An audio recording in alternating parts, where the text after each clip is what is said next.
Minimum effective dose training is pretty popular right now, and a lot of you have been asking me what that means for cardio, since vastly different training programs and intensities are all effective in their own way.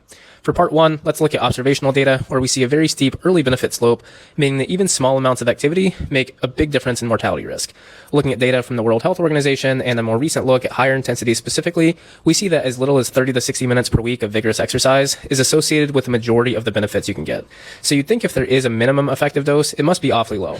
But there's limitations to this kind of data too. Looking at death rates over just a few years could just reflect how the least healthy people closer to dying tend not to feel like exercising very hard or very much, rather than measuring the long-term benefits of exercise for a wider range of average people. So we can also look at randomized control trials to see how different exercise doses and intensities impact VO2 max or other health risk factors on a more individual level.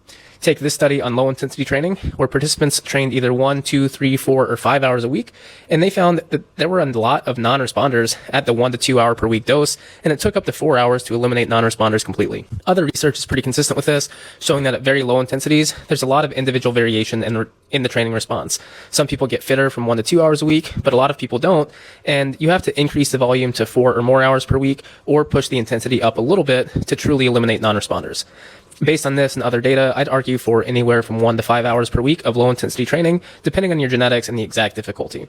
This is partly why I think true zone 2 is overhyped for the general population. If you're training less than 4 to 5 hours a week, you're probably going to benefit from pushing a little bit harder. Now, high intensity training programs tend to work more consistently for more people in less time, but the minimum dose changes here depending on the context.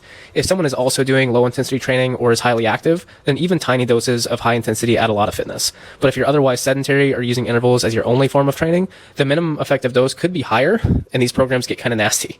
You may want to still chase 30 to 60 minutes of accumulated high intensity work, regardless of the exact intensity.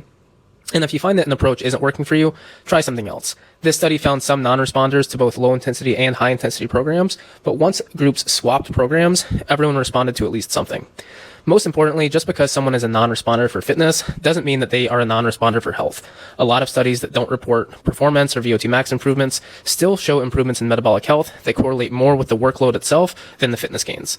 So while VO2 max and cardio performance predict health outcomes well on a population level, they may not matter so much for health on an individual one. In other words, whether you have genetically low or high performance, the real value is the work you do along the way in pursuit of improvement, not the final number. So to close, there are certain doses of exercise that you probably need to hit to get fitter on average, but everyone's response is different, and the minimum dose for health is tiny. Every bit counts.